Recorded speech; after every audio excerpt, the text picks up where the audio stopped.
Hiya knitters! In this week's video I am showing you how to make this Cockle shell by Jessica Goddard. As always, I will link the pattern below for those of you that would like to read it and add it to their Ravelry projects. Please do so and share the support and love for wonderful designers who share their patterns with us for free.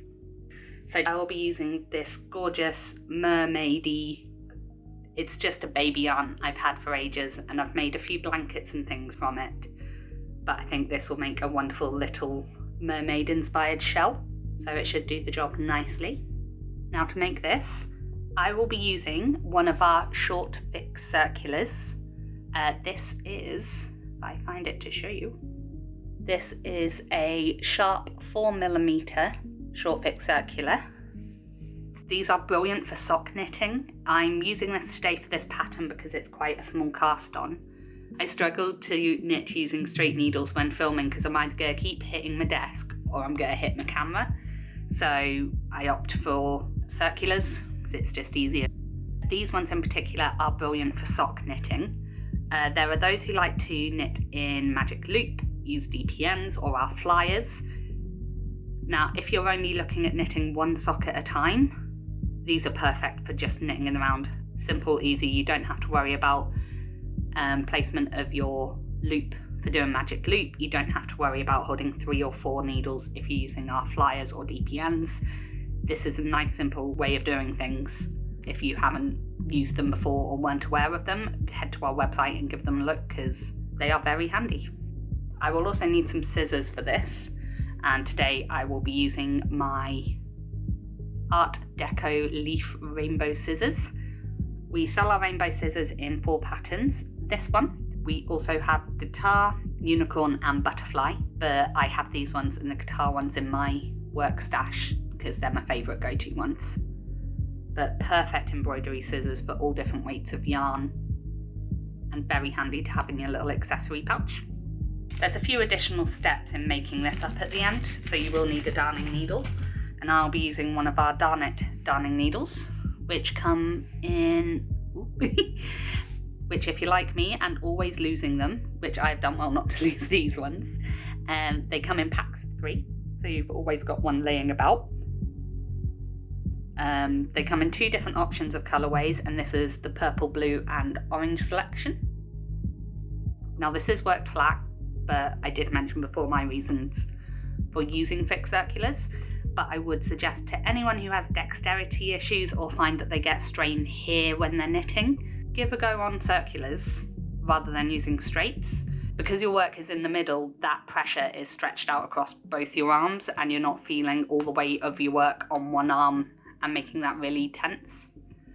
So give it a go, it might help. Let me know if it does because I'd love to know if I've helped anyone out with that. So to start, we are casting on 41 stitches.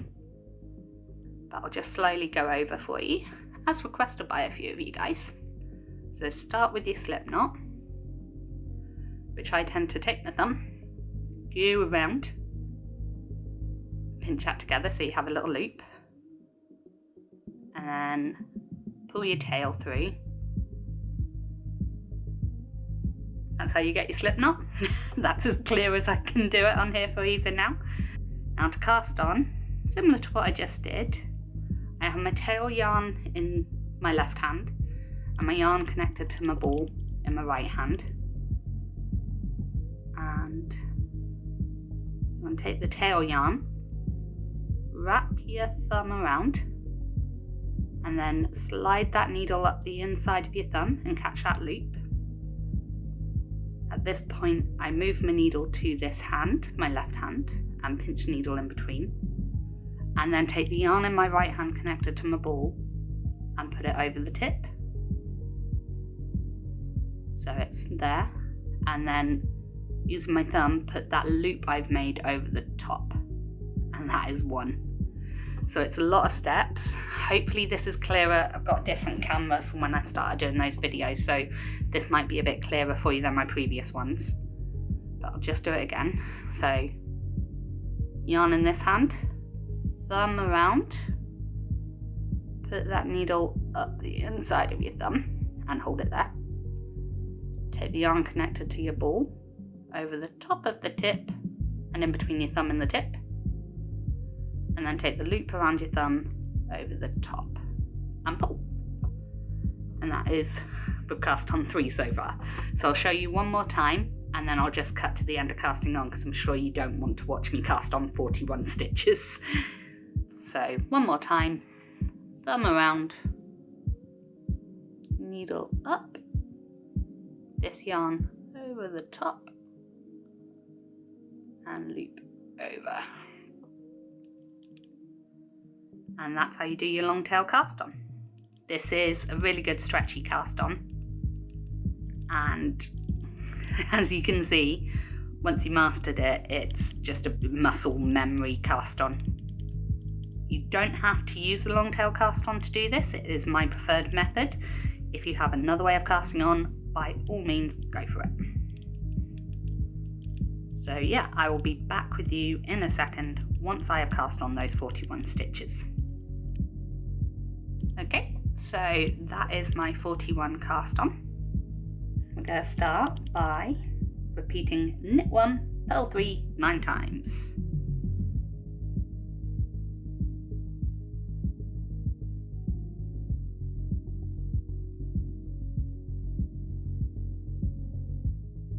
Okay, so if you've done that right, you should have 5 stitches left at the end of your row. And rather than finish them off, we are going to turn your work and then do knit 3, purl 1 7 times, going the other way.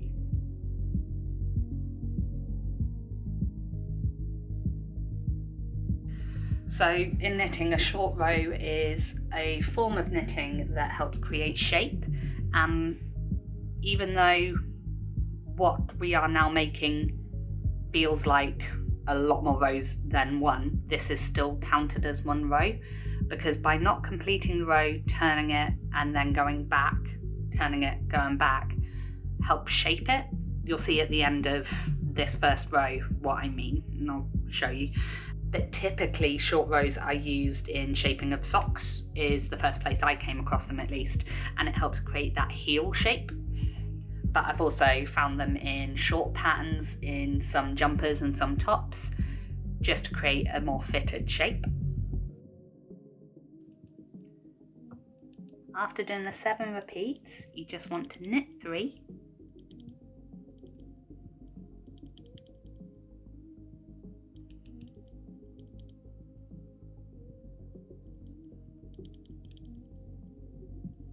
and then we're going to turn it again. And now we want to purl 3, knit 1, going back the other way, and repeat this 6 times.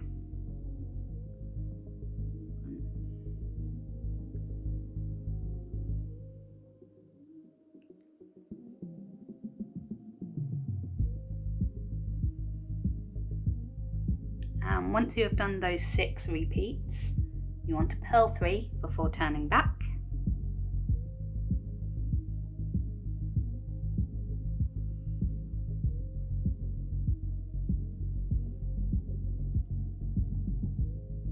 So. And then we're going to knit 3, purl 1, repeated 5 times, going back the other way.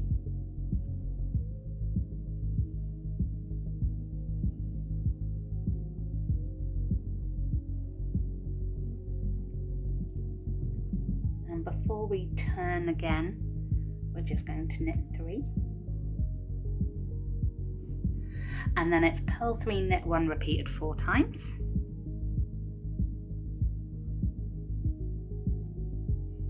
You can start seeing that pattern coming together already, which is really cool. Right before we turn on this one, we're just going to put an additional 3 purls at the end. This time we are going to knit 3, purl 1 3 times and pop 3 knit stitches at the end. So 1,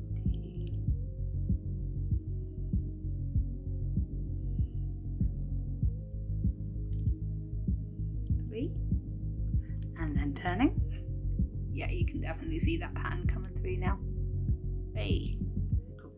And then the final bit of row 1, even though it feels like a lot more fun of short rows, is to purl 3, knit 1 7 times. Which I will come back to you once I have done. Once we have completed row 1, you should have 41 stitches and it should look something like this. Now, like I said before, this is a lot of rows just for row 1, but by going all the way and then going across but not all the way, then turning around and going back, we've created this sort of curve shape. And if we keep working like this, eventually you will get that cockle shell shape, and the final form of it will be made from how we sew it together. So row 2 is purl 1 and then knit 2 together but through the back loop only, and then knit 1. Now if I just do this for you, so going to purl 1 and then knit 2 together but going through the back loops. So if it'll focus, so typical knitting you would go like that for a knit stitch, but through the back loop means we just go like that. There you go. So we go through both.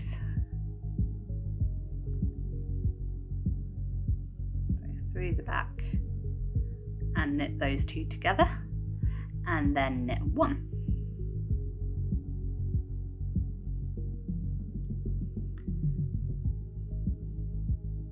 So we've gone from 4 stitches down to 3. And you want to repeat this 10 times and you should have 1 stitch left that you purl. So I'll do this a couple of times for you. So it's purl 1, knit 2 together, back loop, and then knit 1, purl 1,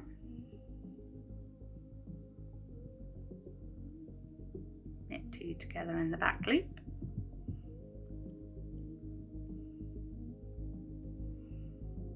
knit 1. I'm just going to complete this row and then I will be back with you. Okay, so once you've done that and purled the last stitch, row 3 is another short row, short round row, short row, however you want to say that one. So to start, we're going to knit 1, purl 2 8 times.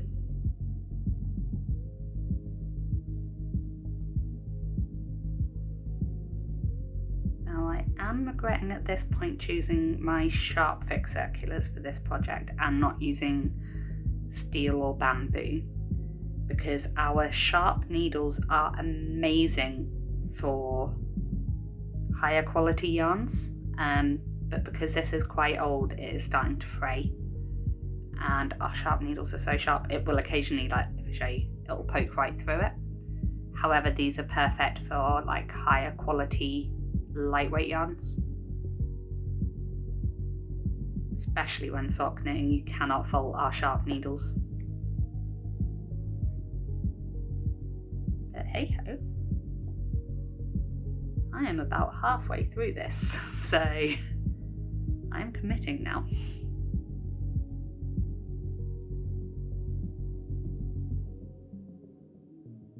Okay, so done that, and we're going to turn, and then we're going to knit 2, purl 1 5 times.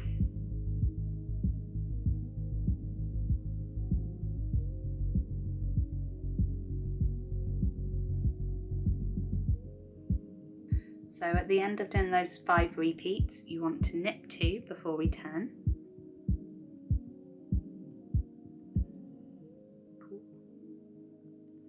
And turn. And then we are going to purl 2, knit 1 4 times.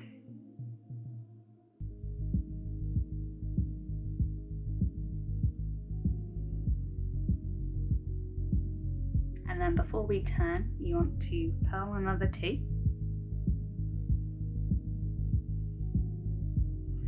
and then turn. The next part is to knit 2, purl 1 3 times.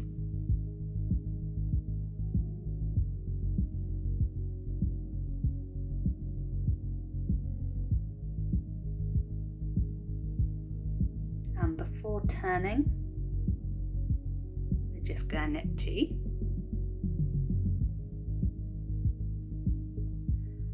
We are then going to purl 2, knit 1 2 times.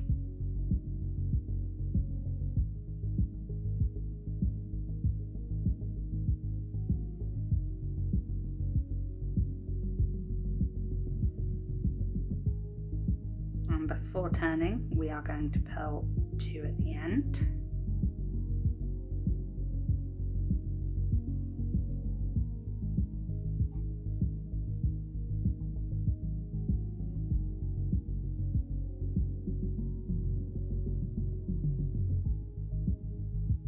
And then it's knit 2, purl 1, knit 2.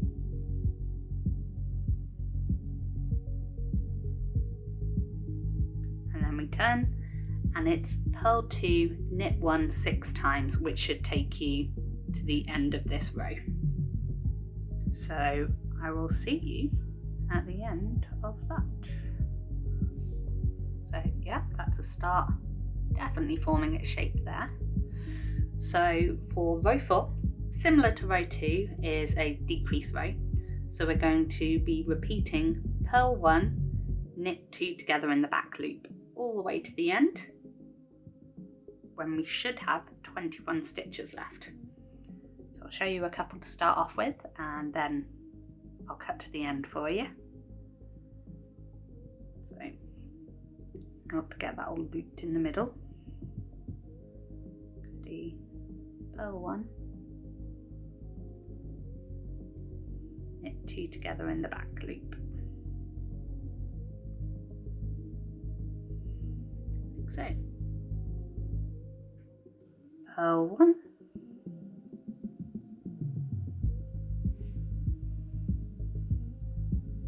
knit 2 together through the back loop.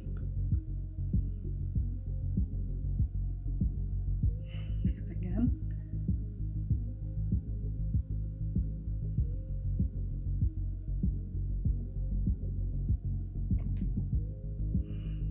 Okay, so ended with a purl 1, and I have something like this. So row 5 is your final row of short rows before we start casting off slowly. So first stage is knit 1, purl 1 9 times across.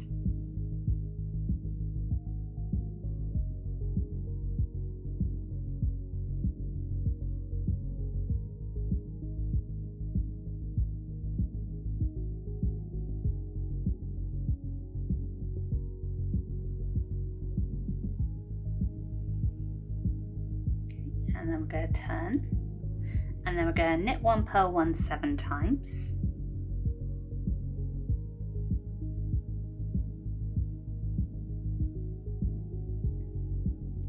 And then before turning, we're just going to knit 1.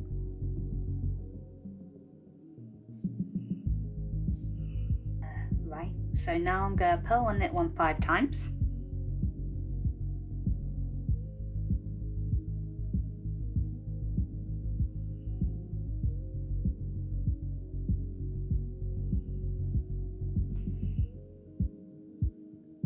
And then before turning, we purl 1. Next row is to knit 1, purl 1 3 times.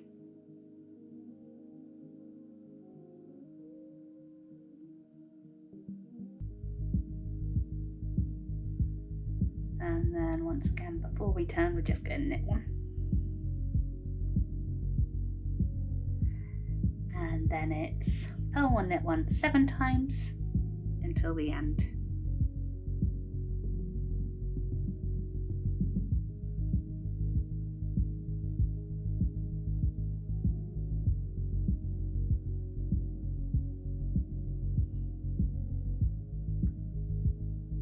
And that is the end of row 5. Coming along nicely. I'm loving that the colour's changing at this point, so I'm getting hints of purple in there. Right, so row 6, we're going to start by casting off 4 stitches.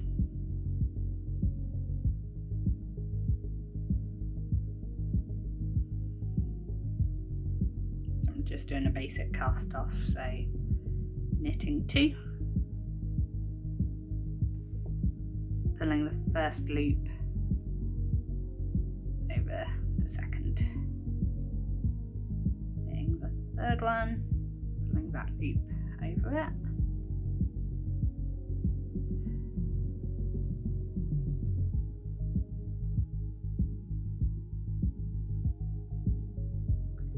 this is where it being sharp with this fluffy yarn does not work so well, so definitely opt for, well, not so old yarn or I'd go for steel or bamboo doing this with this yarn in the future. Right, so we're going to knit 1, purl 1 all the way across, and we should have 17 stitches left at the end.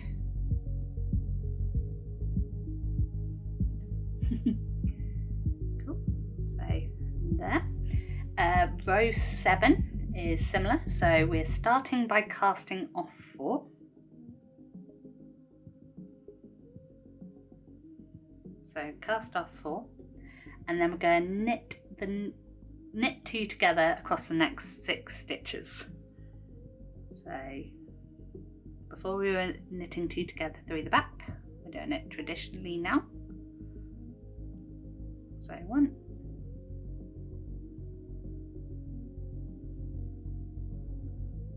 2, and you should have 7 stitches left. That's looking really good now. Now row 8 is to purl across.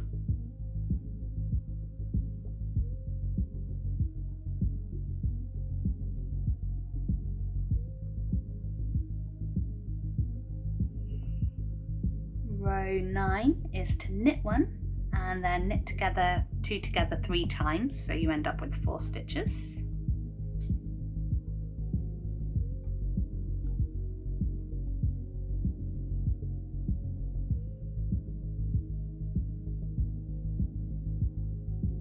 And then we've got 4 stitches left there. Hooray. And then the final row, row 10, is to purl all your stitches.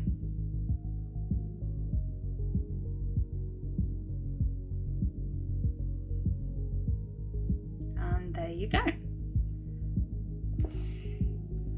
So the final point is going to be making this up. So first of all, I'm going to cut with a bit of a long tail, just in case. There you go. And then grab one of my needles, my Darnet darning needles. Pop that through. And then we're going to fasten this off by threading my yarn through these 4 stitches. So these needles are excellent for picking up stitches off needles, just like so. And then just pull them tight through. And there you can already see the base of a simple shell shape, but we are going to sew this together in a way that it forms more of a cockle shape, like so. So there is a diagram on the pattern that I will link below for you to look at of how to sew this together, but the best way I can work out is that's the right side up. Turn it over, move them out of the way so I can show you, and we're effectively going to be sewing 3 points together, and that is the base where we just fastened off here is 1 point, and then these 2 points which we cast off our 4 stitches earlier, and they need to gather together like so, with this one up the centre. So hopefully I'll show you a bit closer up to. So you want your camera to focus first. You want to fold in these 2 little flaps here, and they fit each other perfectly, and then bring this bit forward and I'm going to run a basic stitch from here, this one here, and just do it back and forward across these bits. Hopefully that will come across in the video. You can use a stitch holder if you want to keep this in place, but I'm going to turn this inside out so I get a nice neat stitch going. Fold these two bits together. Might kill two birds with one stone as well and take my cast on yarn and weave that in as I sew this together. So simple little blanket stitch, like so.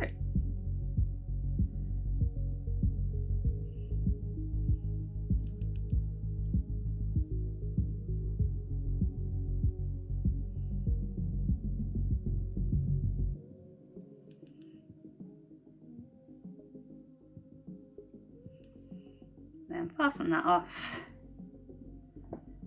even your ends however you choose to. Got your yarn, and I'm going to turn that inside out again to the right way, and there we have a little cockle shell.